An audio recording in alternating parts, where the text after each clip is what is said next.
Ray Reyes was a beloved member of the Puerto Rican boy band Menudo during its most iconic era in the 1980s. Joining the group in 1983, his powerful voice and charismatic stage presence made him a fan favorite during the height of Menudomania. He was part of the lineup that recorded some of the band's biggest international hits, and his contributions cemented his place in Latin pop history. After his time in Menudo, he continued to perform, frequently reuniting with his former bandmates for successful reunion tours under the banner of El Reencuentro, much to the delight of loyal fans who had grown up with his music. The music world was stunned when Reyes passed away on April 30th, 2021, at his home in Levittown, Puerto Rico. The cause of death was a massive heart attack. He was only 51 years old. His brother, Raul, shared the devastating news, leading to an immediate outpouring of grief from fans and fellow artists across the globe. His death was a stark reminder of the passage of time for a generation that saw Menudo as the embodiment of eternal youth. Following his sudden passing, Reyes was cremated. His family held private services to mourn their loss away from the public eye. While a specific permanent public gravesite is not established, his memorial is the enduring music he created and the collective memory of millions. Fans continue to pay tribute online and at reunion concerts, celebrating the joy he brought them and ensuring that the golden era of Menudo, with Ray as a shining star, is never forgotten. Anthony Galindo, affectionately known as El Papi Joe, joined the Menudo dynasty in its later iteration as MDO in the 1990s. The Venezuelan-born singer brought a new energy to the group as they adapted their sound for a new decade. His talent and good looks quickly earned him a dedicated following. After MDO disbanded, Galindo continued a career in entertainment, working as a model and television host, but he always remained connected to the musical legacy that first brought him fame. He was remembered by those who knew him for his vibrant personality and passion for his work.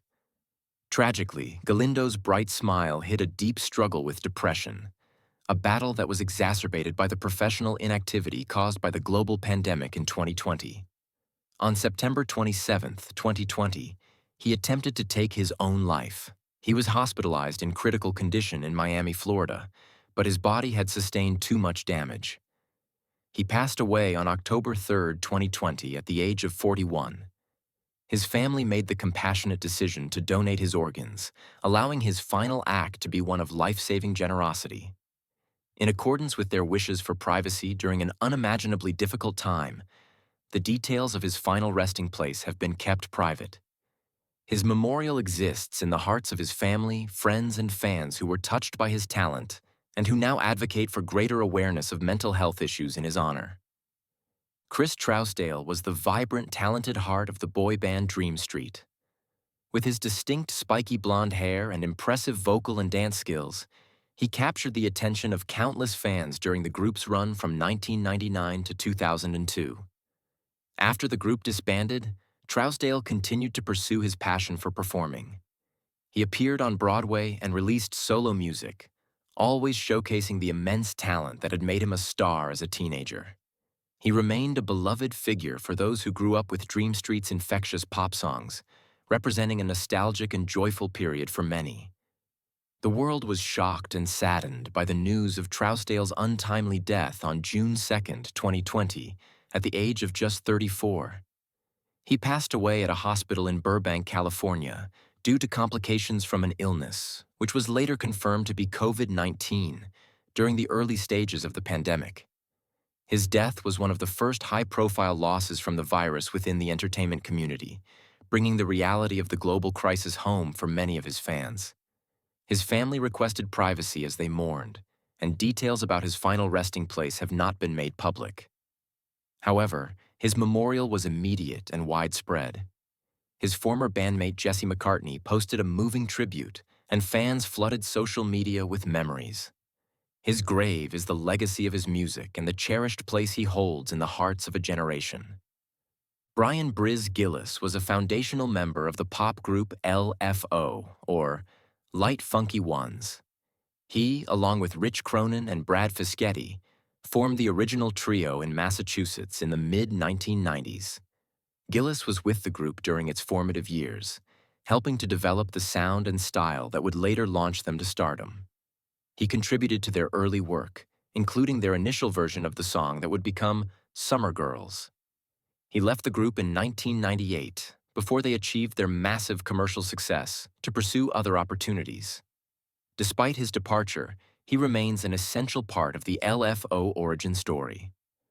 On March 29, 2023, the sad news broke that Brian Gillis had passed away at the age of 47. The cause of his death was not publicly disclosed. His passing marked yet another tragedy for the band, as he was the third member of LFO to die at a young age, following Rich Cronin and Devin Lima. The sole surviving member, Brad Fischetti, announced Gillis's death in a heartfelt online tribute, acknowledging the complex history of the band but emphasizing the brotherhood they once shared. Information about Gillis's funeral services and final resting place has been kept private by his family, allowing them to grieve away from the public spotlight. His grave is his contribution to the early days of a band that brought so much joy to so many. A poignant first chapter in a story marked by both incredible success and profound loss. Devin Lima, also known by his nickname Harold, was the charismatic and talented member who replaced Brian Gillis in LFO in 1999. His arrival completed the trio that would go on to achieve massive success with hits like Summer Girls and Girl on TV.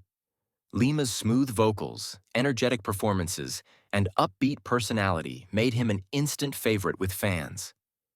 He was an essential ingredient in the band's platinum-selling success and their status as staples of late 90s pop culture. After the band's initial run, he continued with various musical projects, including reuniting with LFO for tours. In the fall of 2017, Lima was diagnosed with stage 4 adrenal cancer. He underwent surgery to remove a massive tumor, a process he and bandmate Brad Fischetti documented on social media to keep fans informed. Despite the initial optimism, his battle with the aggressive disease was short. Devin Lima passed away on November 21, 2018, at the age of 41. His death was a devastating blow to his family, friends, and the fans who had been praying for his recovery. His family chose to keep the details of his funeral and burial private. His legacy, however, remains public and powerful. It lives on through the music of LFO and through his courageous, open fight against cancer. His final resting place is a quiet one, but his memory continues to resonate loudly with everyone who was touched by his spirit and his song. Rich Cronin was the founder, lead singer, and primary songwriter for the pop trio LFO. His clever, pop culture-infused lyrics, most notably in the #1 hit Summer Girls, defined an era. With his signature spiky hair and charismatic personality, Cronin was the driving force behind the group's multi-platinum success. He penned honest and often humorous songs about love and life that resonated with a massive audience at the turn of the century. His words, often playful but tinged with sincerity, captured the carefree energy of the late 90s and early 2000s, making him a voice that many young fans related to during a formative time in their lives. After LFO disbanded, he continued to write and produce music, always remaining a creative and candid voice in the industry. His love for music never faded, and he often spoke about how songwriting was not just a profession, but also a form of therapy and a way of connecting with people on a deeply personal level. In 2005, Cronin's life took an unexpected and heartbreaking turn when he was diagnosed with acute myelogenous leukemia. Rather than hiding from the public, he chose to be transparent about his health struggles, sharing his journey with fans and friends. He established the Rich Cronin Hope Foundation to raise awareness and funds for bone marrow donation, determined to use his platform to help others in similar battles. His bravery and willingness to speak openly about his illness inspired many, and his foundation became a source of comfort and hope for patients and families facing the same fight. He endured grueling treatments, and for a time, he fought the disease into remission, proving his resilience and inner strength. Unfortunately, despite his determination, he suffered a relapse that would change the course of his final years. On September 8, 2010, Rich Cronin passed away from a stroke related to complications from his long battle with leukemia. He was only 36 years old, a life cut tragically short at a time when many believed he still had so much more to give to the world. His passing was met with an outpouring of grief from fans, fellow musicians, and friends who remembered him not only for his music but also for his kindness, humor, and authenticity. His funeral was held in his home state of Massachusetts, where his LFO bandmates, with whom he had shared the whirlwind of fame, served as pallbearers in a moving and emotional farewell. He was laid to rest at Knollwood Memorial Park in Canton, Massachusetts. His grave is marked by a simple, flat granite headstone bearing his name, the dates of his life, and the loving inscription, "Beloved son and brother." Though modest, the marker reflects his grounded nature and the deep love of his family. Fans continue to visit the site, leaving flowers, notes, and small mementos as tokens of remembrance, paying their respects to the man whose witty words and catchy melodies became the soundtrack to their youth.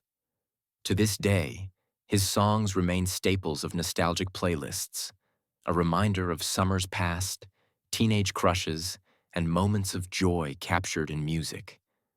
Rich Cronin's legacy endures not only through his contributions to pop culture, but also through the courage he displayed in his personal fight, ensuring that his name and his music live on in the hearts of many.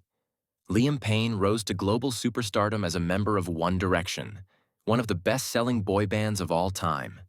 Formed on the television show The X Factor in 2010, the group's 5 members became a cultural phenomenon, inspiring a level of devotion unseen since the Beatles. Known as the sensible one, Payne was a steadying presence in the group, co-writing many of their hit songs and providing strong, smooth vocals.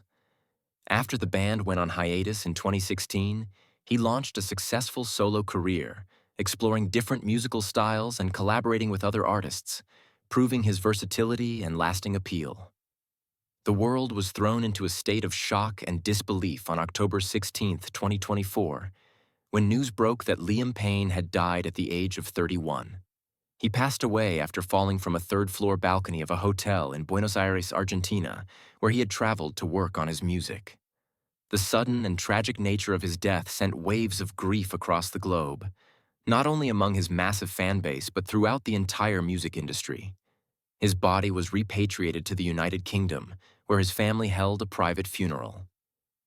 While his final resting place is kept confidential to afford his loved ones peace, his memorial became a worldwide event. Fans gathered for vigils in cities from London to New York, and his former One Direction bandmates released deeply personal statements mourning the loss of their brother. His grave is not a place of stone, but a permanent space in the history of pop music. Stephen Gately was the co-lead singer of the immensely popular Irish boy band Boyzone. From their formation in 1993, Gately's clear, sweet voice and boyish charm helped propel the group to the top of the charts in the United Kingdom, Ireland, and beyond. With dozens of hit singles, Boyzone became one of the most successful pop acts of the 1990s. In 1999, Gately made headlines by publicly coming out as gay, becoming one of the first boy band members to do so, and a trailblazer for LGBTQ+ visibility in pop music. After Boyzone's initial split, he enjoyed a successful solo and stage career. On October 10, 2009, while on vacation with his husband in Mallorca, Spain, Stephen Gately died suddenly in his sleep. He was only 33 years old. An autopsy revealed the cause was a pulmonary edema resulting from an undiagnosed congenital heart defect. The news of his sudden passing was met with profound shock and sadness. His Boyzone bandmates flew to Mallorca to accompany his body home to Ireland.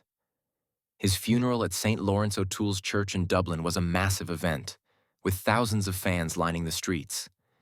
He was later cremated, and his ashes were interred at Glasnevin Cemetery.